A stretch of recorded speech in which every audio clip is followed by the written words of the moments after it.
Praise the lord. దేవునికి మహిమ కలుగుగాక. క్రీస్తు నామములో మీ అందరికీ షాలోం తెలియజేస్తున్నాను. మరి దేవుని వాక్యం చెప్తుంది, యేసు ప్రభు వారు ఒక మాట చెప్పారు. ఏమని అంటే, ఇది మనుషులకు అసాధ్యం కానీ దేవునికి అసాధ్యము కాదు, దేవునికి సమస్తము సాధ్యమని.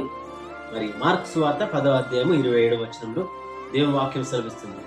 నా ప్రియ సహోదరి సహోదరులారా, దేవుని వాక్యము ఎంత గొప్పదంటే, మనుషులంగా మనం అన్ని చేయాలనుకుంటాం కానీ అన్ని పనులు మనతో కాదు. ఆయన ఒక్కడే సమస్తం చేయగలడు. దేవునికి సమస్తము సాధ్యం.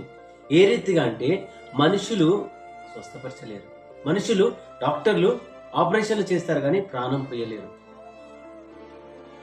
నువ్వు కష్టపడతావు కానీ నీ ఒక ధనం ఉండాలంటే మరి దేవుని ఆశీర్వాదం ఉండాలి. కష్టార్జితం నువ్వు అనుభవించాలంటే దేవుని ఆశీర్వాదం ఉండాలి.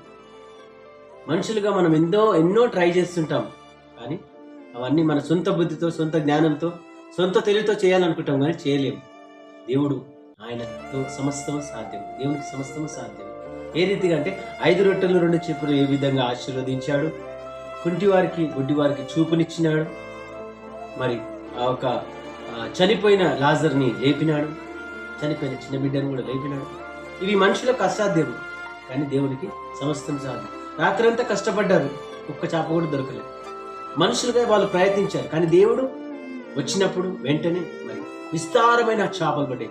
అలాంటి విస్తారమైన ఆశీర్వాదాలు నీ కుటుంబంలో, నా కుటుంబంలో దేవుడు అనుగ్రహించలాగన ఈ యొక్క వాక్యం దేవుడు మీ పట్ల, మీ కుటుంబం పట్ల నెరవేర్చాలని, దేవునికి సమస్తం సాధ్యం కనుక నీ పట్ల గొప్ప కార్యాలు జరిగించాలని మనస్ఫూర్తిగా కోరుకుంటున్నాను. ఆమేన్. God bless you.